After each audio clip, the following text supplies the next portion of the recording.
புகழனைத்தும் ஏக இறைவன் ஒருவனுக்கே. புகழனைத்தும் ஏக இறைவன் ஒருவனுக்கே. இதுவரைக்கும் நம்ம 28 எபிசோடுகள்ல பைபிளை பற்றியும் கிறிஸ்தவம், அதாவது புதிய ஏற்பாடு எப்படி தயாரிக்கப்பட்டது என்பதை பற்றியும் மிக தெளிவான ஆதாரங்களோடு பேசி வருகிறோம். ஆமா, புதிதாக நம்முடைய சேனலை பார்க்கக்கூடியவர்கள் இஸ்லாம் பற்றிய இந்த அடிப்படையை புரிந்து கொண்டால்தான் நாம் பேசுகிற கருத்துக்களையும் அவர்களால புரிந்து கொள்ள முடியும், இல்லையா? நீங்க சொல்றது சரிதான். இஸ்லாம்னா என்னன்னு தெரியாததுனாலதான் பல குழப்பங்களுக்கு ஆளாகிறாங்க. இஸ்லாம் அப்படின்னா வாழ்வியல், இறைவன் மக்களுக்கு கொடுத்த சட்டங்களின்படி வாழணும், அதுக்கு பேர் தான் இஸ்லாம். எல்லா தீர்க்கதரிசிகளுக்கு வந்ததும் இஸ்லாம் தான், மோசே தீர்க்கதரிசிக்கு வந்ததும் இஸ்லாம் தான். ஆனா இந்த இஸ்லாம் புதிதாக உருவாக்கப்பட்ட மதம் என்று ஒரு சில கிறிஸ்தவர்களின் தொடர்ச்சியான பொய் பிரச்சாரத்தினால உலகத்தின் பார்வையில இஸ்லாம்னா ஒரு புதிய மதம் என்பது போலதான் கட்டமைக்கப்பட்டிருக்கு. ஆமா, உண்மைதான். இதுல இன்னும் மிக வருத்தமான செய்தி என்ன அப்படின்னா, இந்த கிறிஸ்தவர்களுடைய பொய் பிரச்சாரத்தினால ஒரு சில நேர்மையான வரலாற்று ஆசிரியர்கள் கூட அதை உண்மைன்னு நம்பிட்டாங்க. எப்படின்னா, வரலாற்று புத்தகங்கள்ல பாருங்களேன், இஸ்லாம் இறுதியாக தோன்றிய மதம்னு பதிவு செஞ்சிருப்பாங்க. பள்ளி பாட புத்தகங்கள்ல பாருங்களேன், கடைசியாக தோன்றிய மதம் இஸ்லாம் அப்படின்னு பதிவு செஞ்சிருப்பாங்க. இஸ்லாத்தை சரியா புரிஞ்சிக்காததுனாலதான் இந்த நிகழ்வு ஏற்பட்டிருக்கு. இஸ்லாத்தை சரியா புரிஞ்சுக்கிட்டவங்க இப்படி செய்ய மாட்டாங்க. ஆமா, இஸ்லாத்தினுடைய அடிப்படை கோட்பாடே ஒரு இறைவனை வணங்குவதுதான். ஆமா, இந்த கோட்பாட்டை 1400 வருடங்களுக்கு முன்புதான் வந்தது என்று சொல்வது மிகப்பெரிய அபத்தம். நிச்சயமா. ஆனா உண்மை என்னன்னா, இந்த மார்க்கம் தான் ஆதி முதல்ல இருக்கு. நமது ஆதி தந்தை ஆதாம் தொடங்கி இந்த மார்க்கம் தான் உலகம் எல்லாம் பரவி இருக்கு, இல்லையா? ஆமா, நீங்க சொன்னது போல ஆதி தந்தையான ஆதாமுக்கு வழங்கப்பட்ட மார்க்கமும் இஸ்லாம் தான். அதன் தொடர்ச்சியா வரக்கூடிய மார்க்கமும் இஸ்லாம் தான். ஆதாமுக்கு தொடர்ச்சியா நோவாவுக்கு, ஆபிரகாமுக்கு அதே மார்க்கம் தான் தொடர்ச்சியா வருது. ஆமா, ஆதாம் எதை போதிச்சாரோ அதை தான் நோவாவும் போதிச்சாரு, அதை தான் ஆபிரகாமும் போதிச்சாரு. எவ்வளவு ஏன், படைத்த ஒரே இறைவனை வணங்குவதற்காக மக்காவில் ஆபிரகாம் கட்டிய இறையிலம் தான் இன்றளவும் இஸ்லாமியர்கள் வணங்குகிறார்கள். அதன் தொடர்ச்சியா ஆபிரகாமுக்கு தொடர்ச்சியா மோசேவுக்கும் இந்த வாழ்வியல் வழங்கப்பட்டிருக்கு. ஆமா, மோசேவுக்கு கொடுக்கப்பட்டதும் இந்த வாழ்வியல் சட்டங்கள் என்று சொல்லக்கூடிய இஸ்லாம் தான். பைபிள்ல பழைய ஏற்பாட்டு நூலில் என்னாகமம் என்ற புத்தகத்துல 25வது அதிகாரத்துல 12வது வசனத்துல, ஆகையால் இதோ அவனுக்கு என் சமாதானத்தின் உடன்படிக்கையை கட்டளையிடுகிறேன். சமாதானத்தின் உடன்படிக்கை, சமாதானம், அதாவது எபிரேய வார்த்தைக்கு சாலோம். சாலோம் தான் சமாதானம், அமைதி என்று பொருள். அதே இத அரபியில நம்ம என்ன சொல்றோம்? இஸ்லாம் சொல்றோம். அரபியில இஸ்லாம் என்றால் சமாதானம், அமைதி. அதாவது இறுதி வேதம் மூலமாக இஸ்லாம் புதுப்பிக்கப்பட்டிருக்கிறது, அவ்வளவுதான். மனிதர்களால் உருவாக்கப்பட்ட அந்த மூட நம்பிக்கையான கொள்கைகளுக்கு எதிரான சீர்திருத்தங்கள் செய்யப்பட்டதுதான் இறுதி வேதமாகிய திருக்குரான். இறுதி வேதம் மூலமாக இஸ்லாம் புதுப்பிக்கப்பட்டிருக்கிறது. ஆமா, நீங்க சொன்னது போல இது புதுப்பிக்கப்பட்ட மார்க்கம் தான். புதிய மார்க்கம் இல்ல, புதுப்பிக்கப்பட்ட மார்க்கம். நீ சொன்னது போல அதுக்கான ஆதாரத்தையும் இறைவன் குர்ஆன்ல சொல்றான். 16வது அதிகாரம் 64வது வசனம். மேலும் எதில் கருத்து வேறுபாடு கொண்டிருந்தார்களோ அதனை அவர்களுக்கு நீர் விலக்கி வைப்பதற்காகவும் நம்பிக்கை கொள்ளும் கூட்டத்தினருக்கு நேர் வழிகாட்டியாகவும் அருளாகவும் இருப்பதற்கே தவிர இந்த வேதத்தை மீது நாம் இறக்கவில்லை அப்படின்னு இறைவன் தெளிவா சொல்றான். அதாவது கருத்து வேறுபாடுகளை சரி செய்து இதை புதுப்பிச்சிருக்கான் இந்த வேதத்தின் மூலம். ஆமா, ஆதியில கொடுக்கப்பட்ட வாழ்வியல் என்பது இஸ்லாம் தான். அந்த வாழ்வியல் சட்டங்களை தான் நம்ம இஸ்லாம் என்று சொல்லுகிறோம். அந்த வாழ்வியல் சட்டங்களை தான் மோசே தீர்க்கதரிசிக்கு இறைவன் வேதமாக கொடுத்தான். அந்த வேதத்திற்கு தோரா அல்லது தௌராத் என்று பெயர். இந்த வேதம் பிற்காலத்தில், அதாவது பாபிலோன் தேசத்து மன்னன் நேபுகாத்நேச்சர் படையெடுப்புக்கு பிற்பாடு இது தனாக் என்ற ஒரு புத்தக தொகுப்பாக மாறுபாடு அடைந்தது, இல்லையா? ஆமா ஆமா, வழிகட்ட இஸ்ரவேலர்களால அந்த தோரா அல்லது தௌராத் என்ற புத்தகம் தனாக் என்ற புத்தகமாக அபத்தமானது. அதைத்தான் இன்றளவும் யூதர்கள் அவங்களுடைய யூத மதத்திற்கு பயன்படுத்தி வராங்க.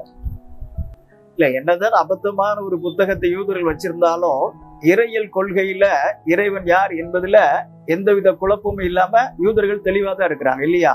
ஆமா ஆமா. ஆனா அந்த புத்தகத்தை எடுத்து வைத்திருக்கக்கூடிய கிறிஸ்தவர்கள் இறையியல் கொள்கையில எல்லா விதத்திலும் குழப்பத்துல தான் இருக்கிறாங்க. அதாவது புதிய ஏற்பாட்டு நூலில் மனிதனையும் கடவுளாக வணங்கலாம் என்று எழுதி வைத்திருப்பதுதான் இந்த குழப்பத்திற்கு காரணம் இல்லையா? ஆமா. பொதுவா உலக ஆசை இருக்கிறவங்க தான் மனிதனை கடவுளா நினைச்சு வணங்குவாங்க, வரம்பு மீறி புகழ்வாங்க. நம்ம பார்த்திருக்கோம் இல்லையா? ஆனா தனாக் என்ற பழைய ஏற்பாட்டை பொறுத்த வரைக்கும் அதனுடைய உரிமையாளர்கள் சொல்லிக் கொள்ளக்கூடிய யூதர்கள் அவங்க இந்த விஷயத்துல தெளிவா இருக்காங்க. நீங்க சொன்னது போல அபத்தமான வேதத்தை அவங்க வைத்திருந்தாலும் கூட இறையியல் விஷயத்துல எந்த குழப்பமும் இல்லாம நம்மளை போல ஒரே கடவுளை தான் வணங்கிட்டு இருக்காங்க.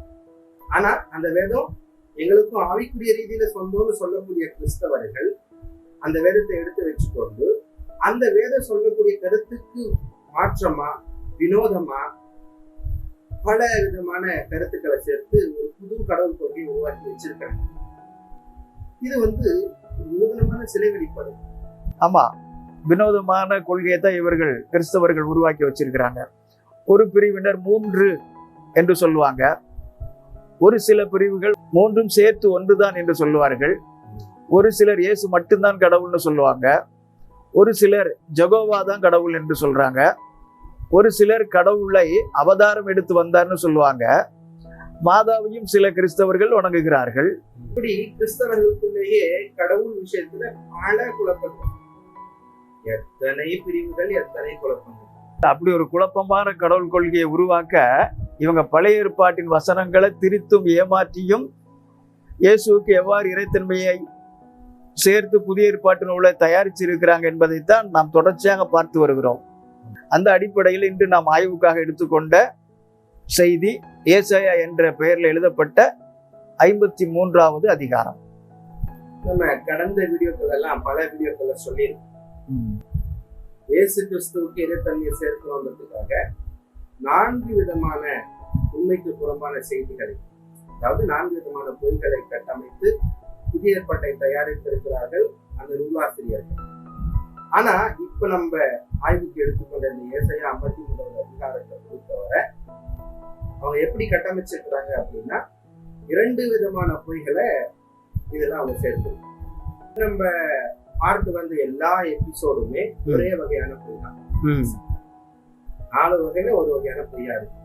ஆனா இந்த ஏசாயா 53வது அதிகாரத்தை ஒவ்வொருத்தர் ஒவ்வொரு விதமா எடுத்து கையாண்டிருக்காங்க. அது 2 வகையான பொய்யா கருத்தரிச்சிருக்காங்க. மத்தேயு மற்றும் யோவான் முதல் வகையான பொய்யை எடுத்து கட்டமைச்சிருக்கிறாரு புதிய ஏற்பாட்டு. அப்புறம் மார்க்கு மற்றும் லூக்கா 2வது வகையான பொய்யை கட்டமைச்சிருக்கிறார். இதுல இன்னொரு விஷயம் என்னதுன்னா, மத்தேயும் யோவானும் அற்புதத்திற்காக அந்த ஏசாயா 53 கையாண்டிருக்காங்க.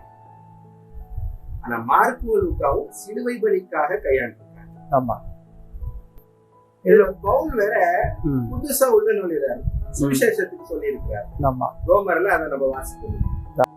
அதாவது 5 செய்தியை நமக்கு சொல்லியிருக்கோம் இல்லையா? மத்தேயு, மார்க்கு, லூக்கா, யோவான், பிற்பாடு ரோமர். மத்தேயுல 8வது அதிகாரத்துல 17வது வசனத்துல அவர்தாமே நம்முடைய பலவீனங்களை ஏற்றுக்கொண்டு நம்முடைய நோய்களை சுமந்தார் என்று ஏசாயா தீர்க்கதரிசியினால் உரைக்கப்பட்டது நிறைவேறும்படி இப்படி நடந்தது. இது அற்புதத்துக்காக இந்த வசனத்தை இந்த இடத்துல கோட் பண்ணி எழுதியிருக்கிறாங்க. அடுத்து மார்க்கு எழுதின புத்தகம் 15:28 பாத்தீங்கன்னா, அக்கிரமக்காரரில் ஒருவனாக எண்ணப்பட்டார் என்ற வாக்கியம் அதனாலே நிறைவேறிச்சு. இது சிலுவை பலிக்காக மார்க்கு யூஸ் பண்ணிருக்காங்க. அதே போல அப்போஸ்தலர்கள் புஸ்தகத்துல 8வது அதிகாரத்துல 27 37 வரைக்கும் படிச்சோம்னா அந்த அத்தியாயத்திலே இதுவும் சிலுவை பலிக்காக சொல்வதை போலதான் கோட் பண்ணி எழுதியிருக்கிறாங்க. அதுக்கு அடுத்தபடியா லூக்கா 22:37 அக்கிரமக்காரரில் ஒருவனாக எண்ணப்பட்டார் என்று எழுதியிருக்கிற வாக்கியம் என்னிடத்தில் நிறைவேற வேண்டியது என்று உங்களுக்கு சொல்லுகிறேன். என்னை பற்றிய காரியங்கள் முடிவுக்கிற காலம் வந்திருக்கிறது என்றார். அதாவது இயேசுவே தன் வாயிலிருந்து சொல்வதை போல இந்த இடத்திலே ஏசாயா புத்தகத்தின் 53வது அதிகாரத்தை பயன்படுத்தி எழுதியிருக்கிறார்கள். இதுவும் சிலுவைக்காக தான் எழுதப்பட்டிருக்கு. அதே போல யோவான் 12வது அத்தியாயத்துல 37, 38 அவர் இத்தனை அற்புதங்களை அவர்களுக்கு முன்பாக செய்திருந்தும் அவர்கள் அவரை விசுவாசிக்கவில்லை. கர்த்தாவே, எங்கள் மூலமாய் கேள்விப்பட்டதை விசுவாசித்தவன் யார்? கர்த்தருடைய புயம் யாருக்கு வெளிப்பட்டது என்று ஏசாயா தீர்க்கதரிசி சொன்ன வசனம் நிறைவேறும்படி இப்படி நடந்தது. அப்ப அந்த யோவானுடைய புத்தகத்துல ஏசாயா 53வது அதிகாரத்தின் வசனங்களை அற்புதத்திற்காக இங்கே பயன்படுத்தி எழுதியிருக்கிறார்கள். அதே போல ரோமர் 10வது அதிகாரம் 16வது வசனத்துல பவுல் சுவிசேஷத்துக்கு பயன்படுத்தியிருக்கார். அற்புதம், சிலுவை பலி, சுவிசேஷம், ஒவ்வொருத்தரும் ஒவ்வொரு விதமா எடுத்து கையாண்டு இருக்காங்க. இதுல எது உண்மை? சிலுவைக்காகவா, அற்புதத்துக்காகவா, சுவிசேஷத்துக்காகவா? இந்த ஏசாயா 53வது ஒரு அதிகாரத்தை எடுத்துக்கொண்டு ஒவ்வொருவரும் எப்படியெல்லாம் தங்களுக்கு ஏற்றவாறு திரித்து எழுதியிருக்கிறார்கள் என்பதை நம்ம இந்த ஆய்வின் மூலம் பார்க்க போகிறோம். இப்போ ஏசாயா புத்தகத்தின் முன்னுரையை முதல்ல வாசித்தாதான் நம்ம ஒரு முழுமையான ஒரு புரிதல் கிடைக்கும். முன்னுரையை வாசிக்கலாமா? யூத வரலாற்றிலேயே ஏசாயா தீர்க்கதரிசி மிகப்பெரிய தீர்க்கதரிசியா பார்க்கப்படும்.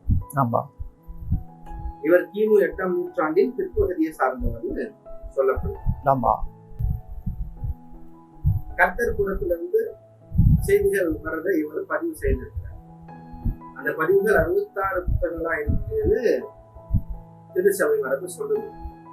ஆனா 66 புத்தகங்களும் இவர் தான் எழுதினாரா அப்படின்னு அவங்களுக்குள்ளே சந்தேகம் இருக்கு. மொத்தமான புத்தகங்கள் 66 ஏசாயா எழுதினாரா கிடையாதுன்னு தான் எல்லாருமே சொல்றாங்க.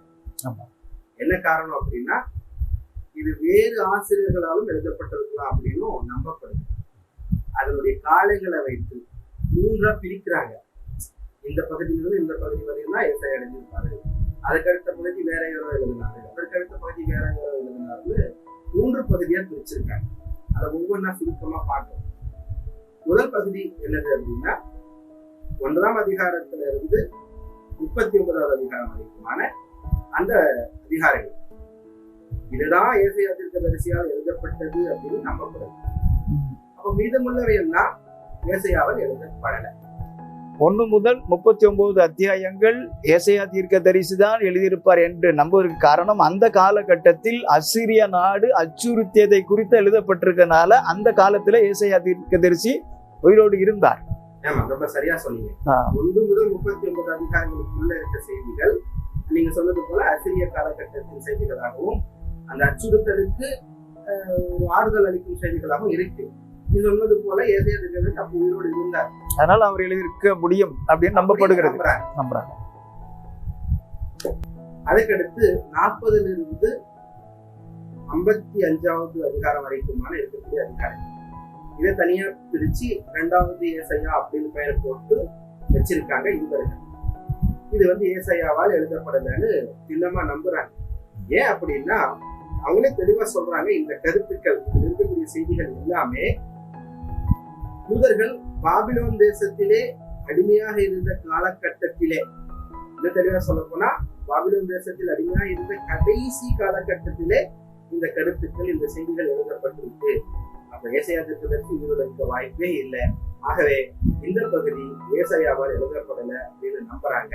ஆனாலும் ஏசாயாவின் பெயரை போட்டு ஏசாயா புத்தகத்தோடு சேர்த்து வச்சிருக்காங்க. இந்த காலம் 6வது நூற்றாண்டுக்கு பிற்பகுதியில நடந்த சம்பவங்களா இருக்கு. ஆனா ஏசாயா 8வது நூற்றாண்டை சார்ந்தவர். ஆமா, 8ஆம் நூற்றாண்டு சார்ந்தவர். அதனால அந்த காலத்தில் அவர் உயிரோடு இருப்பதற்கு சாத்தியக்கூறுகள் இல்லை. அடுத்த பகுதி 56வது அதிகாரத்திலிருந்து 66வது அதிகாரம்.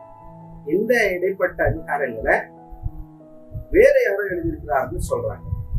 அதாவது முதல் பகுதி ஏசாயாவால் எழுதப்பட்டதுன்னு நம்பப்படுது. 2வது பகுதி பாபிலோன் சிறையிருப்பில் இருந்த காலகட்டத்தில் யாரோ ஒருத்தர் எழுதியிருக்கிறார். அப்ப இந்த பகுதி எப்படி எழுதப்பட்டதுன்னு சொல்லப்படுது அப்படின்னா, சிறையிருப்பிலிருந்து வந்த பிற்பாடு இந்த பகுதி எழுதப்பட்டிருக்கு அப்படின்னு யூதர்கள் நம்புறாங்க. சுமார் 200-250 வருடங்களுக்கு கழித்துதான் இது எழுதப்பட்டிருக்க வேண்டும். ஆமா, இது அந்த காலத்தின் செய்தியாக தானே இருக்கிறது. ஆமா ஆமா, சிறையிலிருந்து வந்த பிற்பாடு இருக்கக்கூடிய செய்தியா தான் இது இருக்கு. ஆகவே ஒவ்வொரு காலகட்டத்துல ஒவ்வொருத்தர் எழுதியிருக்கிறாங்க. இந்த அதிகாரங்கள் கொண்ட தொகுப்பை 3வது ஏசாயா அப்படின்னு பெயரிட்டு ஆனா ஏசாயா புத்தகத்திலே அவங்க வச்சிருக்காங்க.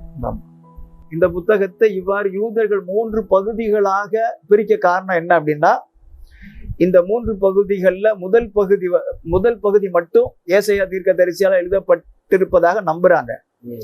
அடுத்து இருக்கும் 2 பகுதிகள் ஏசாயா தீர்க்கதரிசியால் எழுதப்படவில்லை என்று யூதர்கள் நம்புறாங்க. அப்புறம் இந்த 2 பகுதியில, இந்த கடைசி 2 பகுதியில உள்ள பெரும்பாலான கருத்துக்கள் எப்படி இருக்குன்னா, ரொம்ப குழப்பத்தை ஏற்படுத்துவதாகவும் மர்மமாக இருப்பதாகவும் பல ஆய்வாளர்களின் ஆய்வுகள் தெரிவிக்கிறது. ஆமா, சொன்னது போல பல ஆய்வாளர்கள் என்ன சொல்றாங்கன்னா, அந்த பிற்பகுதி 2மே ரொம்ப குழப்பமா இருக்கு, புரிஞ்சு கொள்ள முடியல, ரொம்ப மர்மமா இருக்கு அப்படின்னு சொல்றாங்க. இது என்னது கணித்தின் கதையா? குழப்பமாவும் மர்மமாவும் கடவுள் கொடுப்பாரு. ஆகவே இது கர்த்தருடைய தீர்க்கதரிசியால் எழுதப்படவில்லை என்பதுதான் தெரிஞ்சு கொள்ள முடியுது. அதை அந்த ஆய்வாளர்கள் சொன்னது போல ஆய்வுகள் செய்து நம்ம நிரூபிச்சிடலாம். அந்த ஆய்வாளர்களுடைய ஆய்வுக்கு இணங்க நம்முடைய கருத்து என்ன அப்படின்னா, 2வது பகுதியில இருக்கக்கூடிய 42வது அதிகாரமும் 3வது பகுதியில் இருக்கக்கூடிய 60வது அதிகாரமும் இறுதி தூதரை பற்றியும் இறுதி வேதம் மற்றும் இறையிலத்தை பற்றியும் தெளிவான கருத்துக்களை எடுத்து வைக்கிறது. அதனால இவற்றை அறிந்து கொண்டதுனால இந்த வேத பண்டிதர்கள் கால் புணர்ச்சியினால விதவிதமான அதிகாரங்களை எழுதி, குழப்பமான மர்மமான அதிகாரங்களை எழுதி பகுதி பகுதியாக பிரித்து 42வது அதிகாரத்தை 2வது பகுதியிலும் 60வது அதிகாரத்தை 3வது பகுதியிலும் எடுத்து வைத்து குழப்பி விட்டார். பார்க்கக்கூடியவர்கள் இந்த 42ம் 60ம் கூட மர்மமான செய்திதான் என்று எண்ணும் அளவிற்கு அதிகமாக குழப்பி விட்டார். ஆமா, நீங்க சொன்னது போல இந்த 42வது அதிகாரமும் 60வது அதிகாரமும் இறுதி தூதர் பற்றியும் இறுதி வேதம் பற்றியும் இறை இல்லத்தை பற்றியும் மிக தெளிவான செய்திகளை சொல்லப்பட்டிருக்கிறதுனாலதான் இந்த 2 அதிகாரங்களை அந்த குழப்பமான செய்திகளோட சேர்த்து இடத்துக்கு இடம் மாத்தி இப்படி தொகுத்து வைத்திருக்கிறார்கள் என்பது நமக்கு நன்றாக தெரிகிறது. இதை நம்ம 19வா சொல்லல. ஆமா, 42வது அதிகாரமும் 60வது அதிகாரமும் நமக்கு சாதகமா இருக்குதுன்றதுனால இப்படியான கட்டுக்கதைகள் எல்லாம் நம்ம சொல்லல. நல்லா கவனிக்கணும் மக்கள். இஸ்ரவேலர்களை பொறுத்த வரைக்கும் எந்த தீர்க்கதரிசியாக இருந்தாலும் சரி, அவங்களுக்கு சாதகமான செய்திகளை சொன்னா மட்டும்தான் அவங்கள போற்றுவாங்க, புகழுவாங்க. ஆனா அவர்களுக்கு பாதகமா ஏதாவது ஒரு செய்தியை சொல்லிடட்டும் பாருங்க, தீர்க்கதரிசனம் எல்லாம் பார்க்கவே மாட்டாங்க. கொலை செய்யவும் முயற்சி செய்வாங்க, கொலை செய்யவே தயங்க மாட்டாங்க. ஆமா, கொலை செய்யவும் தயங்க மாட்டாங்க. ஏன்? கொலையும் செய்திருக்கிறாங்க அப்படின்னா இயேசு கிறிஸ்துவை பதிவு செய்யறாரே. ஆமா ஆமா, நீங்க சொன்னது போல சிலர் கொலையும் செய்திருக்கிறாங்க. அந்த வகையில எரேமியா என்ற ஒரு தீர்க்கதரிசி யூதர்கள் வைத்திருக்கிற அந்த தோரா அப்படிங்கிற வேதம் அழிந்து போகும், புதிய உடன்படிக்கை அப்படிங்கிற ஒரு புதிய வேதம் அருளப்படும் சொல்லி இருக்கிறார். அதற்காக அவரை கொலை செய்ய முற்பட்டார்கள். அந்த வசனத்தை கூட வாசிப்போமா? எரேமியா 8வது அதிகாரத்துல 8வது வசனத்தை வாசிக்கிறேன்.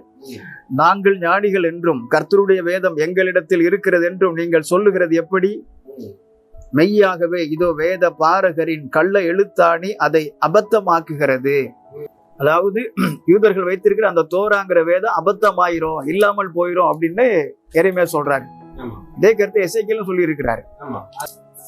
பாருங்க, இப்படி எரேமியா சொன்னதற்கு பதிலாக 18வது அதிகாரத்துல 18வது வசனத்துல அந்த ஜனங்கள் பாருங்க எப்படி அவருக்கு விரோதமா சொல்றான்னு பாருங்களேன்.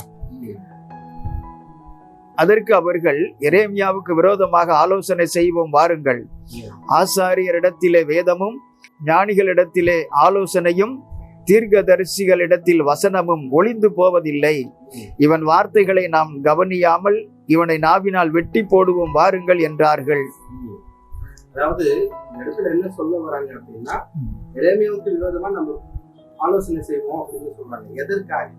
எதற்கான ஆலோசனை அப்படின்னா, ஆசாரியர் இடத்துல வேதம் இல்லாம போகாது, ஞானி இடத்துல ஆலோசனை இல்லாம போகாது, தீர்க்கதரிசியிலிருந்து வசனம் இல்லாம போகாது. ஆனா இவன் அதெல்லாம் போய்விடுவோம்னு சொல்றான். அதனால வார்த்தையால் அவன் இடத்துல சண்டை போடுவாருன்னு சொல்றாங்க. இறைமையை தெளிவா சொல்லியிருக்காரு, வேதம் இல்லாமல் போகும் அப்படின்னு. அதனால இறைமைக்கு விரோதமா வந்திருக்காங்க. பல தீர்க்கதரிசிகளை கொண்டு இருக்காங்க. ஏன் புதிய ஏற்பாடுல கூட இயேசு கூறுவது போல மத்தேயு புத்தகத்துல ஒரு வசனம் இருக்கு. ஆமா இருக்கு, அதை வாசிப்போம். மத்தேயு 23:29. மாயக்காரராகிய வேத பாரகரே, பரிசேயரே, உங்களுக்கு ஐயோ! நீங்கள் தீர்க்கதரிசிகளின் கல்லறைகளை கட்டி நீதிமான்களின் சமாதிகளை சிங்காரித்து எங்கள் பிதாக்களின் நாட்களில் இருந்தோமானால் அவர்களோடே நாங்கள் தீர்க்கதரிசிகளின் இரத்தப்பழிக்கு உடன்பட்டிருக்க மாட்டோம் என்கிறீர்கள். ஆகையால் தீர்க்கதரிசிகளை கொலை செய்தவர்களுக்கு புத்திரராய் இருக்கிறீர்கள் என்று உங்களை குறித்து நீங்களே சாட்சிகளாக இருக்கிறீர்கள் அப்படின்னு இயேசு கிறிஸ்து தெளிவா சொல்றாரு. ஆமா, தொடர்ச்சியா பாருங்கள 34. ஆகையால் இதோ தீர்க்கதரிசிகளையும் ஞானிகளையும் வேத பாரகரையும் உங்களிடத்தில் அனுப்புகிறேன். அவர்களில் சிலரை கொன்று சிலுவைகளில் அறைவீர்கள், சிலரை உங்கள் ஆலயங்களில் வாரினால் அடிப்பித்து ஊருக்கு ஊர் துன்பப்படுத்துவீர்கள். தீர்க்கதரிசிகளையே கொலை செய்வார்கள் என்ற கருத்துக்கள் இப்படி பார்க்கும் பொழுது, தங்கள் புறத்தில் இருந்த தௌராத்து வேதம் அகற்றப்படும் அப்படிங்கிறத யூதர்கள் அறிந்திருந்தார்கள். இறைமையா தெளிவா சொன்னதுனால, அவங்க அறிஞ்சு இருந்ததுனால, அது மட்டும் கிடையாது, வேறு ஒரு சந்ததியிலிருந்து இந்த வேதம் வரும், அதையும் அறிந்திருந்தார்கள். சொன்ன அதே போன்ற செய்தி தான் ஏசாயா தீர்க்கதரிசி புத்தகத்துல 42வது அதிகாரத்திலையும் 60வது அதிகாரத்திலையும் தெளிவா குறிப்பிடப்பட்டிருக்கு. ஆமா, அந்த புதிய வேதம் எந்த சந்ததியிலிருந்து வரும்ன்ற செய்தியும் 42வது அதிகாரம் தெளிவா சொல்லுது. ஆமா, அது இஸ்மாயில் சந்ததியிலிருந்து வரும் அப்படிங்கிறது ரொம்ப தெளிவாக சொல்லப்பட்டிருக்கு. ஆமா, அது மட்டும் அல்ல, மக்காவில் இருக்கக்கூடிய இறையில்லம் பற்றியும் 60வது அதிகாரம் தெளிவா குறிப்புகளை எடுத்து வைக்குது. ஆகவே இதெல்லாம் பார்த்த இந்த வேத பாரகர் என்கின்ற கள்ள எழுத்தாளர்கள் இதை இடத்துக்கிடம் மாற்றி எழுதி வச்சிருக்காங்க. அதாவது 60வது அத்தியாயத்துல சொல்லப்படக்கூடிய அந்த இறை இல்லம் அது மக்கா, ஆனா அந்த இடத்துல இவர் எருசலேம் என்று பெயரை மாற்றி கூட எழுதி வைத்திருக்கிறார்கள். ஆமா, குழப்பமா எழுதி எங்கேயோ குழப்பமான பகுதியில போட்டாலும் கூட அதுக்கான புரிஞ்சு கொள்ளக்கூடாதுன்றதுக்காக எருசலேம்னு மாத்தி இருக்கிறாங்க. ஆமா ஆமா, என்ன ஒரு காழ்ப்புணர்ச்சி! இதுல இருந்து இந்த 42 மற்றும் இந்த 60வது அத்தியாயங்கள் ஏசாயாவால் தான் எழுதப்பட்டது என்று நம்ம தீர்க்கமாக சொல்ல முடியும். ஆக நம்ம முன்னுரையில் தான் வாசித்துக் கொண்டிருந்தோம். அது 3 பகுதிகளாக பிரித்து இருக்கிறார்கள் என்ற செய்திகளை பார்த்தோம். இந்த அடிப்படையில் பார்க்கும் பொழுது 53வது அதிகாரம் எழுதிய காலகட்டத்துல ஏசாயா உயிரோடு இருப்பதற்கு வாய்ப்பே இல்லை என்றுதான் நம்ம அறிந்து கொள்ள முடிகிறது, இல்லையா? 42 மற்றும் 60 இந்த அதிகாரங்கள் நீங்க 40 முதல் 66 வரையிலான அதிகாரங்கள் எல்லாமே ஏசாயா தீர்க்கதரிசியால் எழுதப்படவில்லை என்பது முன்னுரையிலிருந்து தெளிவா தெரிந்து கொள்ள முடியுது. வெவ்வேறு காலகட்டத்தில் ஏசாயா உட்பட இன்னும் சில ஆசிரியர்கள் எழுதிய இந்த 3 தனித்தனி புத்தகங்களை ஒன்றிணைத்து ஏசாயா தீர்க்கதரிசியின் பெயரையை பயன்படுத்தி ஒரே புத்தகமாக தொகுத்து எழுதியிருக்கிறார்கள். ஆமா, ஆக இந்த 53வது அதிகாரத்தை ஏசாயா தீர்க்கதரிசி எழுதல, யார் எழுதினார்கள் என்றும் தெரியல, ஊர் பேர் தெரியாத யாரோ ஒருவர் எழுதிய இந்த அதிகாரத்தை தான் கிறிஸ்தவர்களுடைய இறைகளுக்கு, அதாவது சிலுவை பலி கோட்பாட்டிற்கு அஸ்திவாரமாக பயன்படுத்தி வருகிறார்கள், இல்லையா? இந்த அதிகாரத்தின் வசனங்களை தங்களுடைய வசதிக்கு ஏற்றாற் போல மாற்றி புதிய ஏற்பாட்டுல சேர்த்திருக்காங்க. ஆமா ஆமா, ஏசாயா 53வது அதிகாரம் யாரால் எழுதப்பட்டது என்று பலரும் புலம்பிக் கொண்டிருக்க, அதில் உள்ள வசனங்களை எடுத்து புதிய ஏற்பாட்டுல சிலுவை மரணத்திற்காக அஸ்திவாரமாக இந்த வசனங்களை சேர்த்திருக்கிறாங்க. அது சரி, அந்த மாதிரி மாற்றி அமைக்கிறதுன்றது இவங்களுக்கு ஒன்றும் புதுசு இல்லையே. நம்ம கடந்த வீடியோக்கள்லயே பார்த்தோம், முன்னே பார்த்திருக்கோம். சகரியா தீர்க்கதரிசியோட பிற்பகுதி கள்ளதீர்க்கதரிசியால எழுதப்பட்டது என்றதை தெளிவா சொல்லி இருந்தோம். அந்த கள்ளதீர்க்கதரிசியின் செய்தியில இருந்துதான் 4 செய்திகளை இயேசுவுக்கு பொருத்தி இருந்தாங்க, ஆமா இல்லையா? அதே போலதான் இங்கேயும் மாற்றமான அதிகாரத்தின் வசனங்களை எடுத்து இங்க இயேசுக்கு பொருத்தி இருக்காங்க. ஏசாயா 53வது அதிகாரம் இது கள்ள தீர்க்கதரிசியால் எழுதப்பட்டது என்பதை நம்ம இந்த காணொளியில கடைசியில பார்ப்போம். இப்பொழுது இந்த 53வது அதிகாரத்தை நம்ம வாசித்து அது இயேசுவுக்கு பொருந்துமா அப்படிங்கிறத நம்ம பார்க்கலாமா? நிச்சயமா. இப்ப நம்ம ஆய்வுக்கு எடுத்துக்கிட்ட இந்த 53வது அதிகாரம் இதுக்கு முன்னுள்ள 52வது அதிகாரத்தோடு தொடர்ச்சியா இருக்கு. ஆமா. ஆகவே அந்த அதிகாரத்தின் செய்திகளையும் நம்ம சுருக்கமா பார்த்துடலாம். இந்த 52வது அதிகாரத்துல மொத்தம் 15 வசனங்கள் இருக்கு. அதுல 1 முதல் 12 வரையான வசனங்கள் பாபிலோன் தேசத்துல அடிமைகளாக இருக்கக்கூடிய மீதமுள்ள இஸ்ரவேலர்களுக்கு விடுதலை கிடைக்கும் என்பதை சொல்லக்கூடிய செய்தியா இருக்கு. ஆமா. அந்த 12 வரையிலான வசனங்கள் என்ன செய்தியை சொல்லுது அப்படின்னா, சீயோனே எருசலேமே எழுந்திரு, தூசியை உதறி தட்டி எழுந்திரு, இனி விருத்த சேதனம் இல்லாதவனும் தூய்மையற்றவனும் உன்னிடத்துல வரமாட்டான். சிறைப்பட்டிருக்கும் சீயோனே, உன் கழுத்தில் உள்ள கட்டுகளை அவிழ்த்து விடு, புத்தாடைகளை அணிந்து கொள், இனி உனக்கு விடுதலை. இந்த செய்தி தான் இருக்கு. 12 வசனத்துல இந்த செய்தி தான் இருக்கு. ஆமா. அதற்கடுத்த மீதமுள்ள 3 வசனங்கள்ல இந்த விடுதலை கிடைக்குது இல்லையா, அந்த விடுதலையை பெற்று தரக்கூடிய இரட்சகர் மீட்பர் அவரை பற்றிய குறிப்பு இருக்கு. 52ல கடைசி 3 வசனங்கள் அந்த இரட்சகரை பற்றிய குறிப்பு இருக்கு. அதனுடைய குறிப்புகளை நம்ம பார்த்துடலாம். அந்த இரட்சகர் எப்படிப்பட்டவர் அப்படின்னா, மிகுந்த ஞானவான், ஆமா, ஆனா அழகில்லாதவர். இயல்பான மனிதர்களை பார்க்கிலும் அவருடைய முகம் அந்த கேடடைந்து அகோரமா இருக்குமா. மனித சாயிலே அவருக்கு கிடையாதான். அவருடைய உருவம் அவலட்சணமா இருக்குமா. அவ்வளோ அவலட்சணமா அவர் இருக்கிறதுனால அவரை பார்க்கக்கூடிய எல்லாருக்கும் பயம் ஏற்படும். ஒரு அரக்கனை பார்த்தா எந்த அளவுக்கு பயம் ஏற்படுமோ அந்த அளவுக்கு அவரை பார்த்தா பயம் ஏற்படுமா. ஆனா அப்படிப்பட்ட அந்த ஞானவான் தான் பல ராஜாக்களை திக்குமுக்காட செஞ்சிருக்காரு. பல ராஜ்யங்களை தன் கைக்குள்ள வச்சிருந்திருக்கிறாரு. எத்தனையோ ராஜாக்கள் அவர் முன்னால வாய்ப்பொத்தி நிற்பாங்களாம். இதுதான் அந்த 52வது அதிகாரம் சொல்லக்கூடிய செய்தி. இல்ல, இன்னும் சுருக்கமா சொல்றதா இருந்தா, இந்த 52வது அதிகாரம் என்ன சொல்லுதுன்னா, பாபிலோன் தேசத்துல அடிமைகளா இருக்கக்கூடிய இஸ்ரவேல் மக்களுக்கு மீட்பு கிடைக்கும். அவர்களை மீட்டு கொண்டு வருபவர் ஒரு ஞானவான், மிகப்பெரிய வல்லமை படைத்தவர், ஆனா அழகும் சௌந்தரியமும் இல்லாத அகோரமானவர்.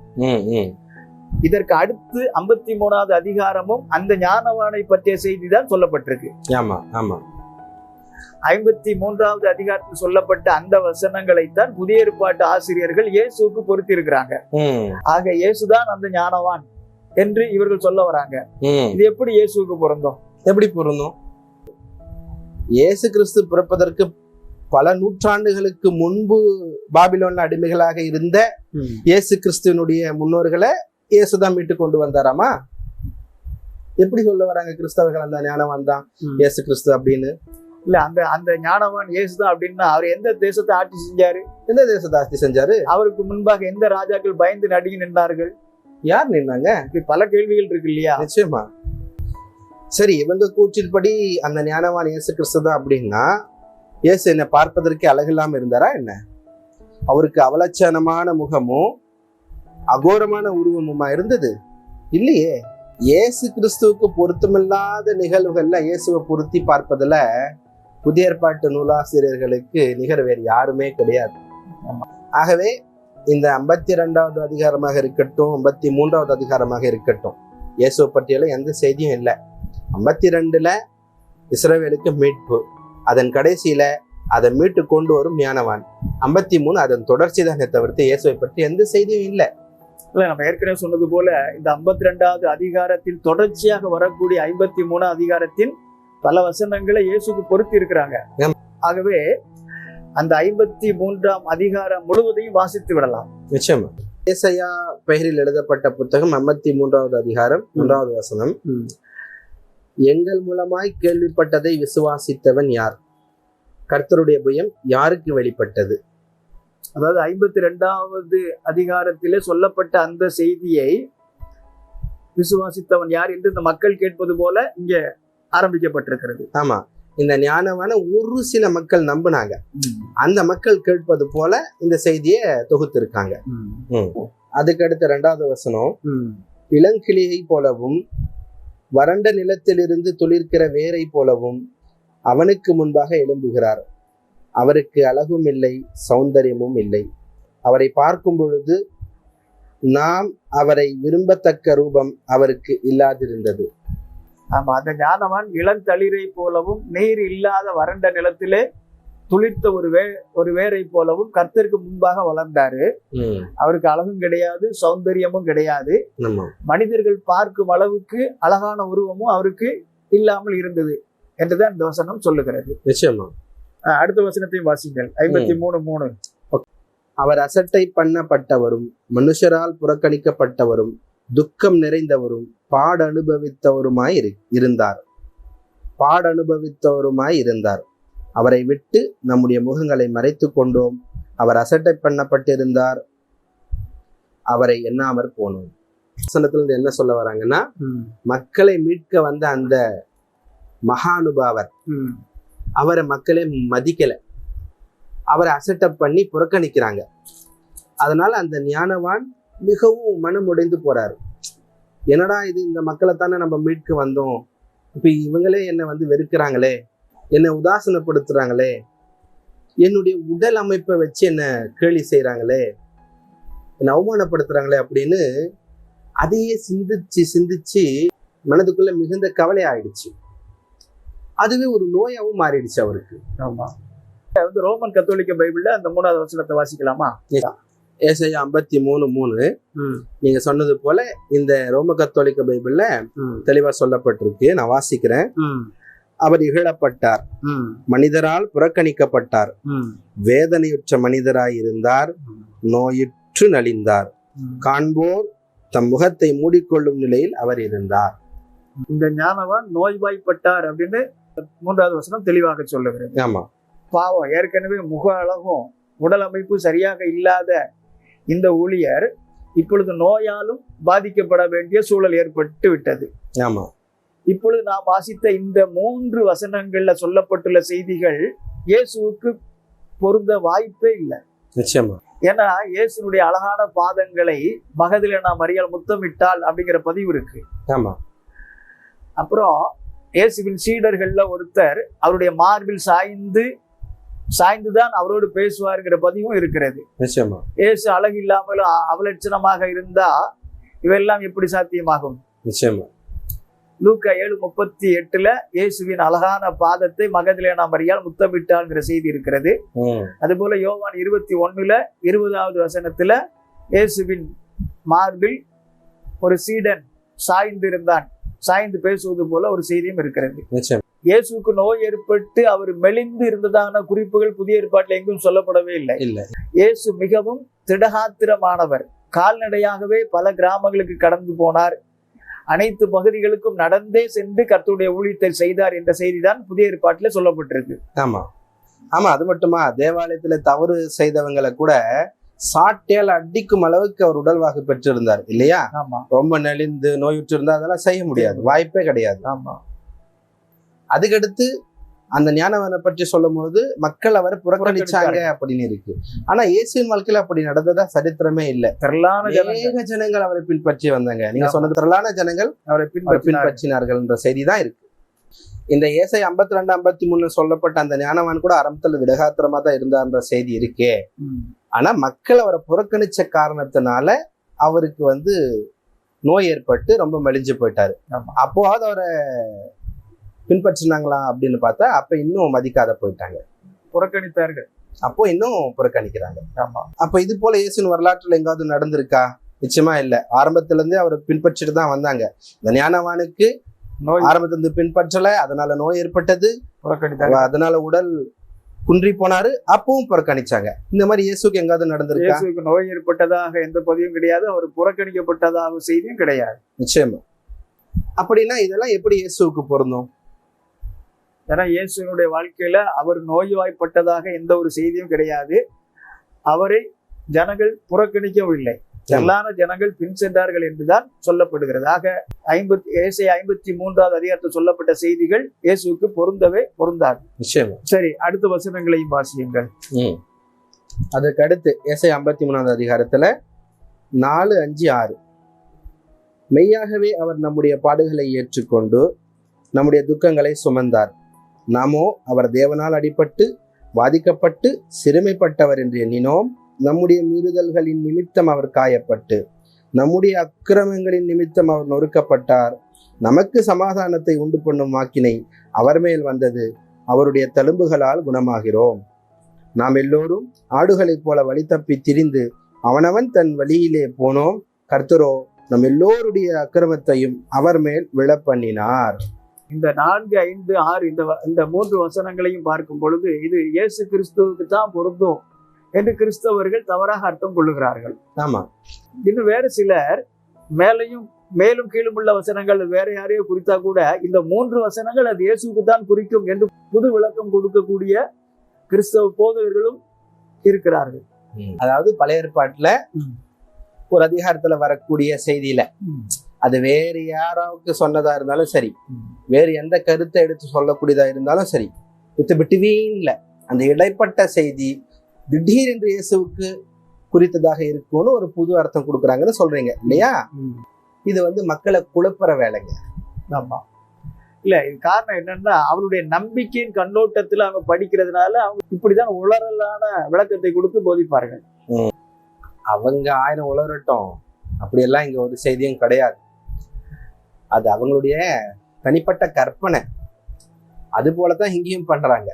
ஆமா. இந்த வித்துப்பிட்டவின் வசனத்தை இயேசுக்கு பொருந்தும் அப்படின்னு சொல்றாங்க. புதிய ஏற்பாட்டு நூலை தயாரித்தவர்கள் அந்த நம்பிக்கையின் அடிப்படையில அவங்க ஆரம்ப காலத்துல பழைய ஏற்பாட்டை பார்க்கும்போது அவங்களுக்கு அப்படிதானே தோன்றி இருக்கும். ஆமா.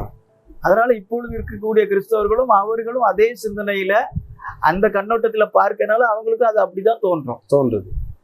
இந்த 3 வசனம் மட்டும் இல்லைங்க, இந்த ஒட்டுமொத்த அதிகாரமுமே அந்த ஞானவானை பற்றி தான் பேசுது. ஆமா. அந்த ஞானவானுக்கு இஸ்ரவேல் மக்கள் மத்தியிலும் அவர்களை அடிமைத்தனத்திலே வைத்திருந்த ஆட்சியாளர்கள் மத்தியிலும் ஏற்பட்ட இன்னல்களையும் துன்பங்களையும் துயரங்களையும் பாடுகளையும் பற்றி தான் இந்த வசனங்கள் எல்லாம் சொல்லுது. ஆமா. மத்தளத்துக்கு 2 பக்கமும் அடி என்ற மாதிரி இருதலை கொள்ளி எறும்பு என்று சொல்வதை போல இந்த ஞானவான் தவித்திருக்கிறார். ஒருபுறம் தன்னை ஏற்க மறுக்கும் இஸ்ரவேல் மக்களிடம் தம்மை ஏற்றுக்கொள்ளும்படி போராடுறாரு. ஆமா. மறுபுறம் அந்த இஸ்ரவேல் மக்களை அடிமைப்படுத்தி வைத்திருக்கும் ஆட்சியாளர்களிடம் அவர்களை மீட்க போராடுகிறார். அதாவது அந்த ஞானவானுக்கு ஏற்பட்ட இன்னல்களை பற்றி தான் இந்த 3 வசனங்களும் குறிப்பிடுகிறதை தவிர இயேசுவை பற்றிய ஒரு செய்தியும் இங்கே சொல்லப்படவே இல்லை. நிச்சயமா.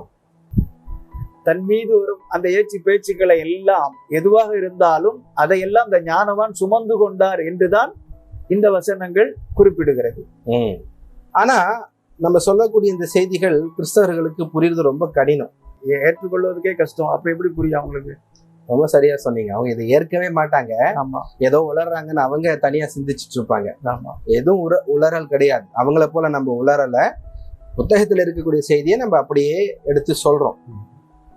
இன்னும் புரியணும் அப்படின்னா மோசே தீர்க்கதரிசன வரலாற்றுல இருந்து இதை நம்ம சொல்லி புரிய வச்சா சற்று புரிய வாய்ப்பு இருக்கு.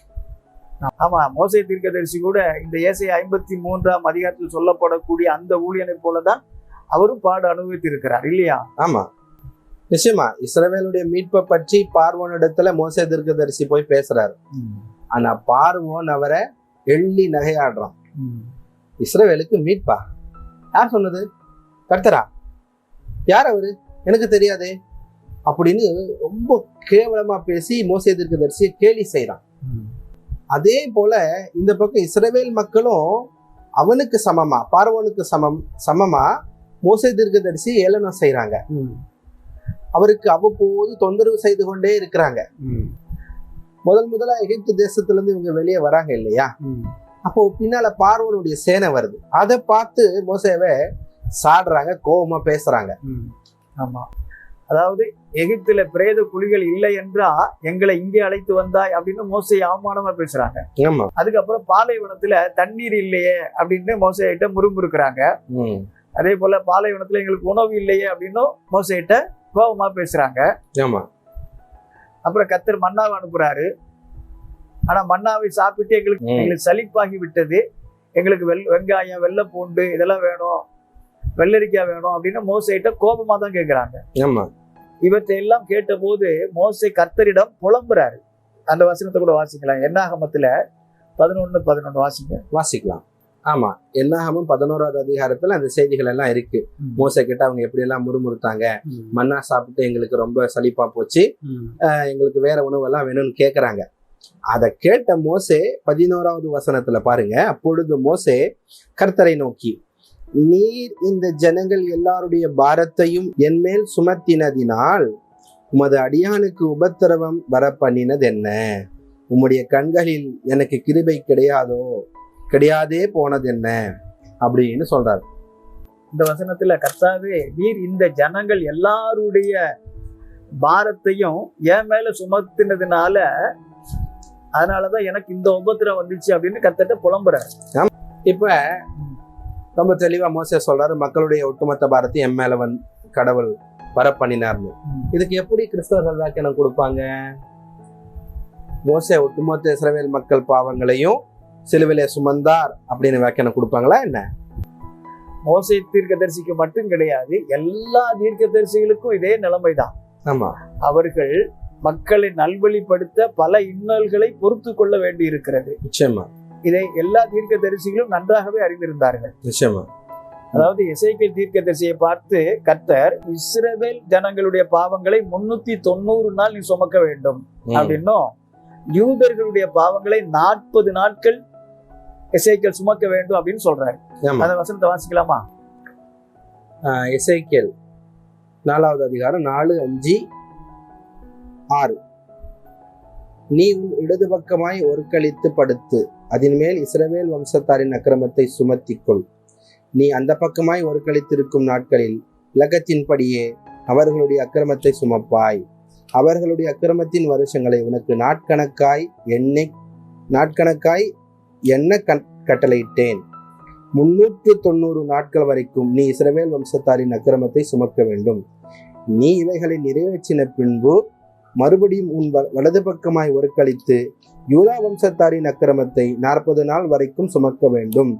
ஒவ்வொரு வருஷத்துக்கு பதிலாக ஒவ்வொரு நாளை உனக்கு கட்டளையிட்டேன். ஆக எசேக்கியேல் தீர்க்கதரிசி இஸ்ரவேல் மற்றும் அந்த யூதர்களுடைய பாவங்களை முறையே 390 + 40 நாட்கள் சுமந்தார் அப்படிங்கிறத அவர் சகித்து கொண்டார், பொறுத்து கொண்டார். அப்படிதான் எல்லாரும் இதை ஏற்றுக்கொள்ளுகிறார்கள் இல்லையா? ஆமா. காரணம், கர்த்தருடைய ஊழியர்கள் கர்த்தருடைய பணியை செய்யும் பொழுது எதிராக வரக்கூடிய துன்பங்களை பொறுத்து கொள்ள வேண்டும் அப்படின்னு எல்லாருமே ஒத்துக்கொள்ளுகிறார்கள். நிச்சயமா. பாவத்தை சுமக்க வேண்டும் என்ற வார்த்தை அவர்களுடைய குற்றங்களை பொறுத்துக்கொள் என்று ஓமையாக சொல்லப்பட்டிருக்கிறது இல்லையா? ஆமா ஆமா, இந்த செய்திகள் எல்லாமே ஓமையா தான் சொல்லப்பட்டது. சுமந்து கொண்டார்கள் அப்படின்னா சிலுவையில சுமந்தாங்கன்ற அர்த்தம் கிடையாது. அவங்க செய்யக்கூடிய இன்னல்களின் துன்பங்களை சகிச்சுக்க அப்படின்னு தான் சொல்ல வராங்க. ஓமையா தான் இருக்கு. அது சரி, கிறிஸ்தவர்கள் ஓமையை உண்மைன்னுவாங்க, உண்மையை ஓமைன்னுவாங்க. ஆமா, அதாவது சந்தர்ப்பத்துக்கு ஏற்ற விதமாக ஓமையை உண்மை என்றும் உண்மையை ஓமையாகவும் கிறிஸ்தவர்கள் பயன்படுத்துவதை நம்ம பார்க்க முடியும். ஆமா, இது பழைய ஏற்பாடுங்க. அவங்களுடைய வியாக்கியானம் எல்லாம் இங்க செல்லுபடி ஆகாது. ஆமா, அவங்க கொடுக்கக்கூடிய வியாக்கியானம் தான் சரி அப்படின்னு அவங்க சொல்லுவாங்க. அப்படின்னா ஒட்டுமொத்த தீர்க்கதரிசிகளும் ஒட்டுமொத்த இஸ்ரவேல் மக்களின் பாவங்களையும் சிலுவையிலே சுமந்து இரத்த பலியானார்கள்னு அர்த்தம் ஆயிடும். அதை கிறிஸ்தவர்கள் ஏற்றுக்கொள்வார்களா? அதாவது மனிதர்களுடைய பாவங்களுக்காக நரபலி கொடுப்பதும் அந்த நரபலியின் ரத்தத்தினாலதான் பாவம் மன்னிக்கப்படுகிறது என நம்புவது மூட நம்பிக்கையின் உச்சம்.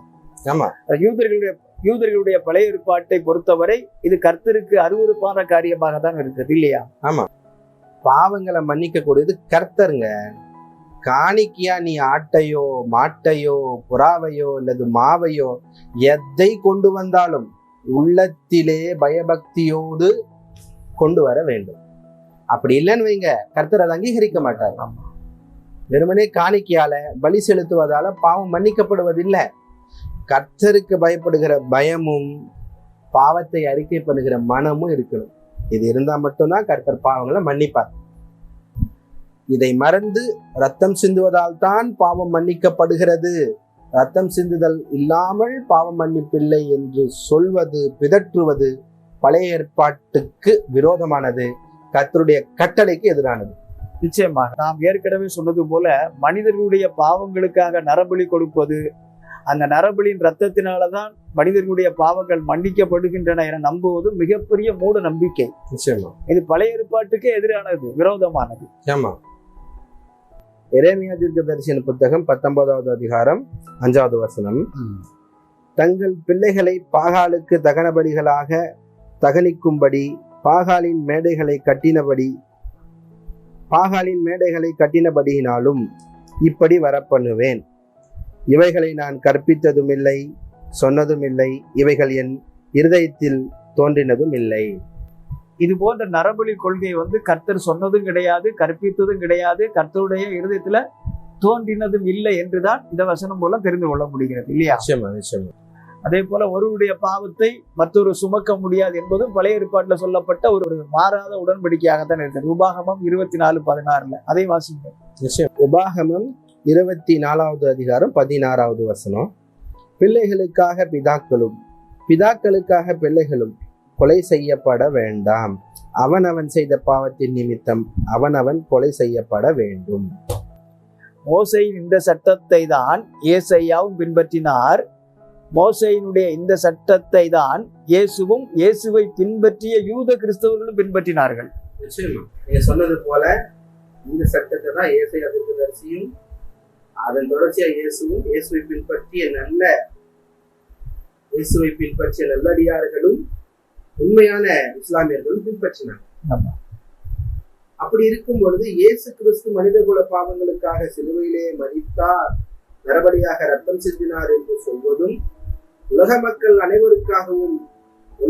அனைவருடைய பாவங்களையும் அவர் சிலுவையிலே சுமந்து கொண்டார் என்று சொல்வதும் பழைய ஏற்பாட்டிற்கு விரோதமானது. ஆமா, அதாவது கர்த்தர் கொடுத்த கட்டளைக்கு எதிராக தான் இருக்கிறது. அதாவது கர்த்தர் தந்த மறாத கட்டளைக்கு எதிரான செய்தியா தான் அது இருக்கு. கர்த்தருடைய கட்டளைகளுக்கு விரோதமாகத்தான் இந்த புதிய கடவுள் கொள்கையை உருவாக்கி இருக்கிறாங்க புதிய ஏற்பாட்டை தயாரித்த நூலாசிரியர். ஆக மோசே தீர்க்கதரிசி சொன்ன அதே கருத்து தான் ஏசாயா 53 அதிகாரத்தில் சொல்லப்பட்டிருக்கு, இல்லையா?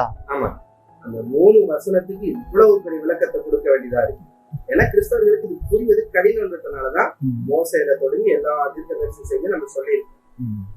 சரி, அடுத்த வசனத்தை வாசியுங்கள். சரி, அடுத்த வசனம் ஏசாயா எழுதப்பட்ட 53வது அதிகாரம் 7வது வசனம், அவர் நெருக்கப்பட்டும் ஒடுக்கப்பட்டும் இருந்தார், ஆனாலும் தம்முடைய வாயை அவர் திறக்கவில்லை. அடிக்கப்படும்படி கொண்டு போகப்படுகிற ஒரு ஆட்டுக்குட்டியை போலவும், தன்னை மயிர் கத்தரிக்கிறவனுக்கு முன்பாக சத்தமிடாதிருக்கிற ஆட்டை போலவும் அவர் தம்முடைய வாயை திறவாதிருந்தார். அதாவது ஏசாயா 53:7 சொல்லப்பட்ட அந்த ஞானவான் பலவிதமான இன்னல்களுக்கு ஆளாகி நெருக்கப்பட்டு ஒடுக்கப்பட்டு இருந்தாலும் கூட இஸ்ரவேல் மக்களுக்கு விரோதமாக எதையும் பேசாமல் இருந்தார் என்று இந்த வசனம் சொல்லுகிறது. ஆமா, எந்த அளவுக்கு அப்படின்னா, அடிக்கிறதுக்கு இழுத்து செல்லப்படுற ஆட்டுக்குட்டியை போல, மயிர் கத்தரிக்கிறவனுக்கு முன்பாக அமைதியா இருக்கக்கூடிய செம்மறி ஆட்டை போல அமைதியா இருந்தாரு அப்படின்னு சொல்லப்படுற. இந்த செய்தி இயேசுவுக்கு பொருந்த வாய்ப்பே இல்லை. ஏன்னா இந்த ஏசாயா 53 சொல்லப்படுகிற அந்த ஞானவானை எந்த பொதுமக்களும் ஏற்றுக்கொள்ளல. அதனால அவரு மிகவும் கவலைப்பட்டாரு. ஆனாலும் தன்னை வெறுத்து ஒதுக்கி அந்த இஸ்ரவேல் மக்களுக்கு எதிராக அவர் எதுவும் பேசவே இல்லை. ஆனா இயேசு கிறிஸ்துவின் வாழ்வில் எல்லா பொதுமக்களும் இயேசு கிறிஸ்துவை ஏற்றுக்கொண்டார்கள். வெகுஜன மக்கள் ஏற்றுக்கொண்டாங்க, பொதுமக்கள் சொல்லக்கூடியவங்க, பாமர மக்கள் ஏற்றுக்கொண்டாங்க. ஆமா, ஆனா ஒரு சில வேத பாரகர்கள், பரிசேயர்கள், சதுசேயர்கள், இந்த மாதிரியான பேர்வழிகள் இயேசுவை ஏற்றுக்கொள்ளல. ஆமா, ஆனா ஏற்றுக்கொள்ளாம இருந்தாங்கல்ல, அவங்க மத்தியில இயேசு அமைதியா இருந்தாரா? இல்ல, அமைதியா இருக்கல. உபச்சார சந்ததின்னு திட்டுறாரு, மிரியன் பாம்பின் குட்டிகளை திட்டுறாரு, இன்னும் பல விதமா சாட்டுறாரு. ஆனா அந்த ஞானவான் அமைதியா இருந்தாருன்னு சொல்லப்படுது. இயேசு அமைதியா இருந்தாரா? இல்ல.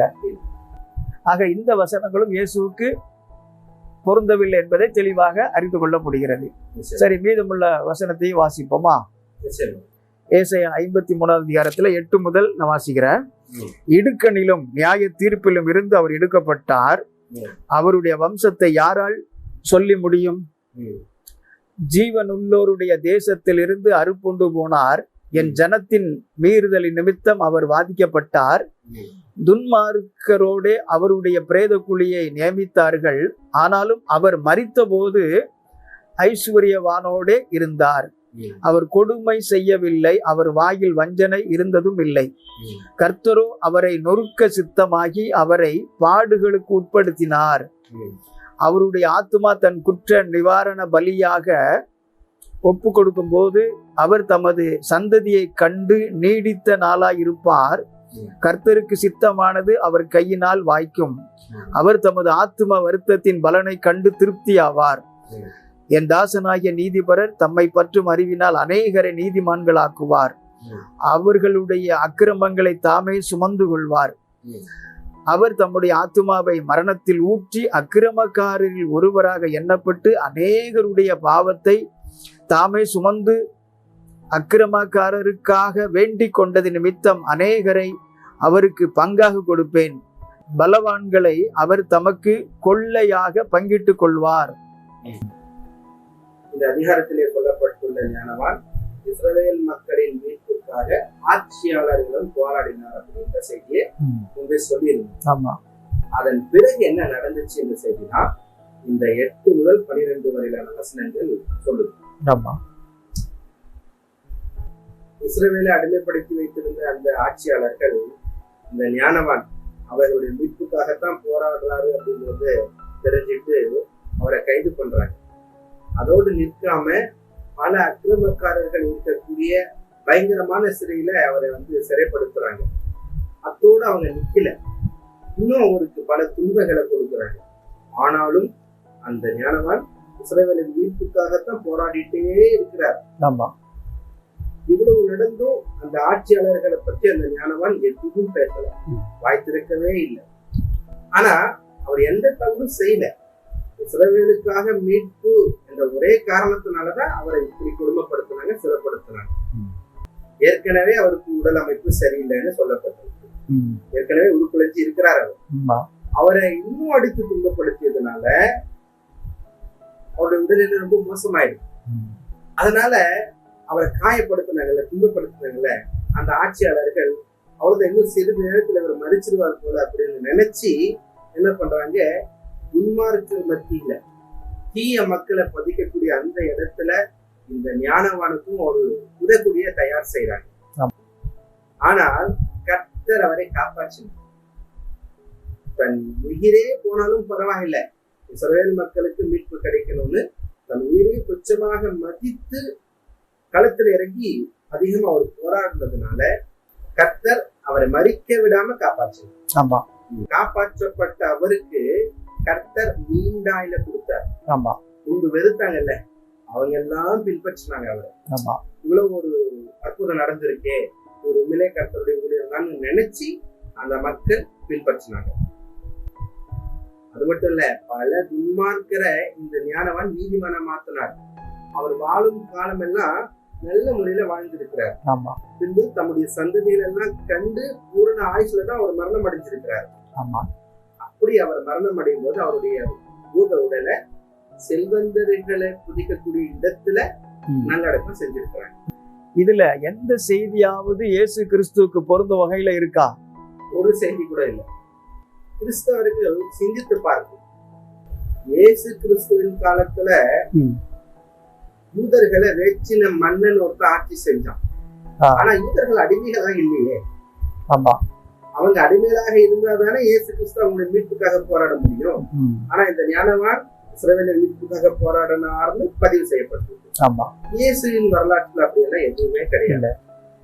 இயேசு இஸ்ரவேலருடைய மீட்புக்காக அவர் போராடவே இல்லை. அத காரணம் காட்டி யாரும் இயேசுவை கைது செய்யவும் இல்லை.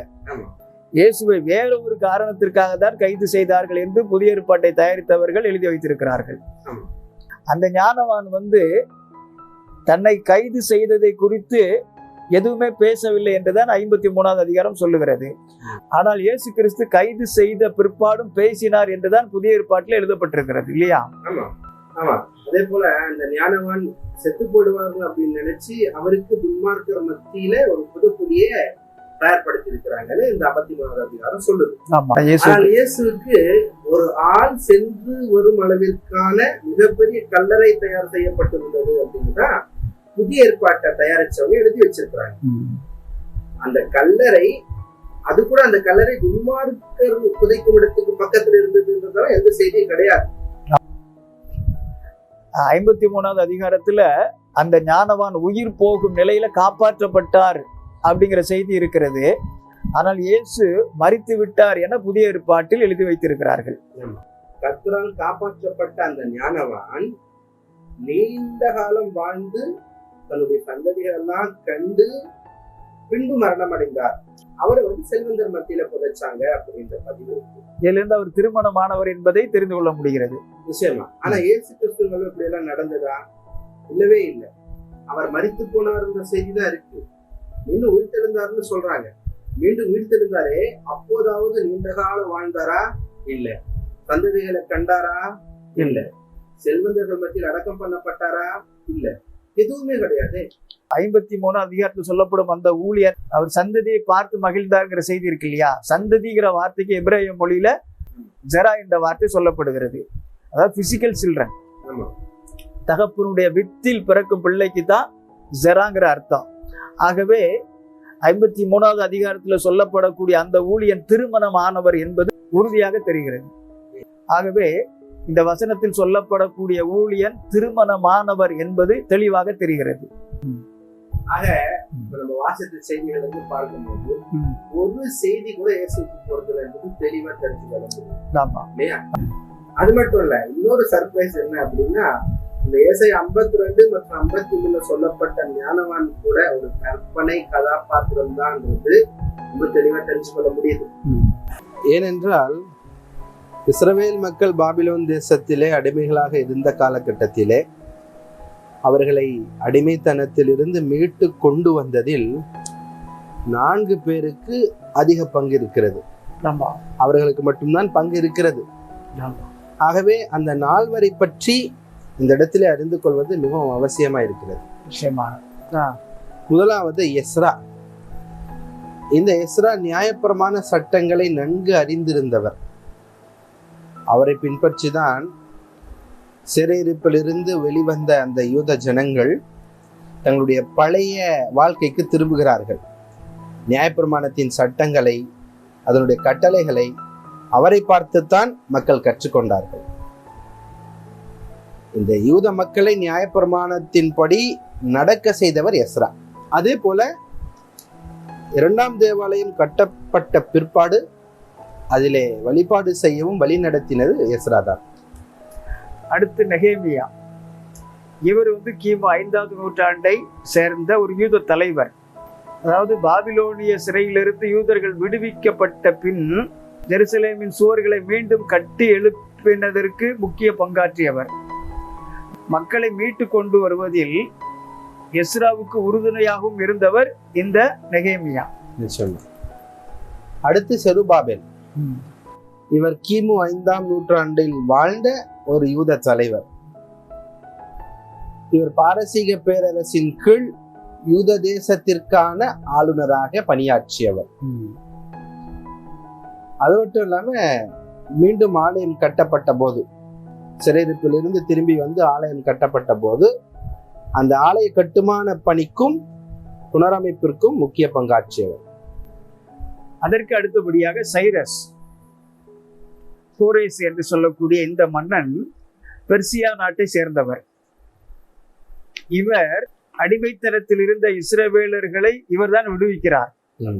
எருசலேம் தேவாலயத்தை மறுபடியும் கட்டி எழுப்பவும் இவர் அதிகமாக உதவி செய்திருக்கிறார்.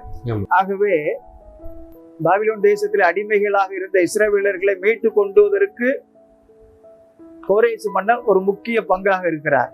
நிச்சயம். இப்ப நம்ம சொன்ன இந்த 4 தான் இஸ்ரவேல் மக்கள் பாபிலோன் தேசத்துல அடிமைத்தனத்துல இருந்த போது மீட்டு கொண்டு வந்ததுல அதிக பங்காற்றியவர்கள். அது போலதான ஒரு செய்தியைத்தான் இந்த 52, 53 அதிகாரங்கள் சொல்லுது. ஆனா அந்த செய்திகள் எதுவுமே இந்த 4 பொருந்தல. பாபிலோன் தேசத்தில் அடிமைத்தனத்தில் இருந்த ஜனங்கள் மீட்கப்படுவார்கள் என்பது எரேமியா மூலம் ஏற்கனவே சொல்லப்பட்ட செய்தி. ஆமா. இந்த செய்திக்கு ஏற்றவாறு இந்த ஊழியனை மிகைப்படுத்தி யாரோ ஒருவர் எழுதியிருக்கிறார். ஆமா. என்றுதான் இதை புரிந்து கொள்ள வேண்டி இருக்கிறது இல்லையா? நிச்சயமா நிச்சயமா. நீங்க சொன்னது போலவே அந்த செய்திகள் ஏற்கனவே எரேமியா தீர்க்கதரிசியால் முன்னறிவிக்கப்பட்டு விட்டது. அதை மிகைப்படுத்தி யாரோ ஒரு ஊழியன் வருவான், அவன்தான் காப்பாற்றுவான் என்றெல்லாம் விதவிதமாக கதைகளை கட்டி இருக்கிறான் இந்த 52, 53 அதிகாரத்தை எழுதியவன். ஆகவேதான் பல ஆராய்ச்சியாளர்கள் இது மர்மமாக இருக்கிறது, புரிந்து கொள்ள முடியவில்லை என்று சொல்லுகிறார்கள் இல்லையா? நிச்சயமாக நிச்சயமாக. ஆக நாம் சொன்ன அந்த நால்வரில் ஒருவருக்கு கூட இந்த 52, 53 அதிகாரத்தில் சொல்லப்பட்ட செய்திகள் பொருந்தவில்லை. ஆக நாம் ஏற்கனவே சொன்னது போல இஸ்ரவேல் மீட்பில் அதிக பங்காற்றிய அந்த நால்வருக்கு இந்த ஏசாயா 52 மற்றும் 53 அதிகாரங்கள் பொருந்தவில்லை. அந்த ஊழியன், அந்த விடுதலையை செய்யக்கூடியவன் இந்த ஊழியன் தான் என்று இவன் கதை கட்டி எழுதியிருக்கிறான். ஆனால் அந்த விடுதலையை ஏற்படுத்தியவர்களுக்கே இது பொருந்தவில்லை. ஆகவே நாம் ஏற்கனவே சொன்னது போல இந்த அதிகாரங்கள் எல்லாம் கள்ளத்தீர்க்கதரிசியால் எழுதப்பட்டவை என்பதற்கு இதுவும் மிகப்பெரிய ஆதாரமாக இருக்கிறது. Rob Peter to pay Paul, அதாவது பேதுருவிடமிருந்து அபகரித்து பவுலிடம் கொடுங்கள் என்ற அந்த பழமொழிக்கு ஏற்ப, ஆங்கில பழமொழிக்கு ஏற்ப கள்ளத்தீர்க்கதரிசியின் செய்தியிலிருந்து அபகரித்து இயேசுவுக்கு பொருந்துமாறு புதிய ஏற்பாட்டில் கொடுத்திருக்கிறார்கள். 4 பேர் மூலமாக தான் மீட்கப்பட்டார்கள் என்று நாம் பார்த்தோம். அந்த 4 பேருக்கே இந்த 53வது அதிகாரத்தில் சொல்லப்பட்டது பொருந்தவில்லை என்னும் பொழுது இயேசுவுக்கு எப்படி பொருந்தும்? பொருந்த வாய்ப்பே இல்லை. ஏன்னா இது சம்பந்தப்பட்டது, இது அந்த காலகட்டத்தில் உள்ளவர்களுக்கே பொருந்தல, அப்படிதானே? அதுதான் ஏசாயா 53 சொல்லப்பட்ட அந்த செய்தி கிமு 5வது நூற்றாண்டில் சம்பந்தப்பட்ட ஒரு செய்தி. அந்த காலத்தில் உள்ளவர்கள் தான் மீட்டு வந்திருக்கிறார்கள். அந்த சம்பந்தப்பட்ட 4 பேரை நாம் பார்த்தோம். அவர்களுக்கே ஏசாயா 53 சொல்லப்பட்ட அந்த செய்திகள் பொருந்தவில்லை என்னும் பொழுது இயேசுக்கு எப்படி பொருந்தும்? நிச்சயமாக பொருந்தாது.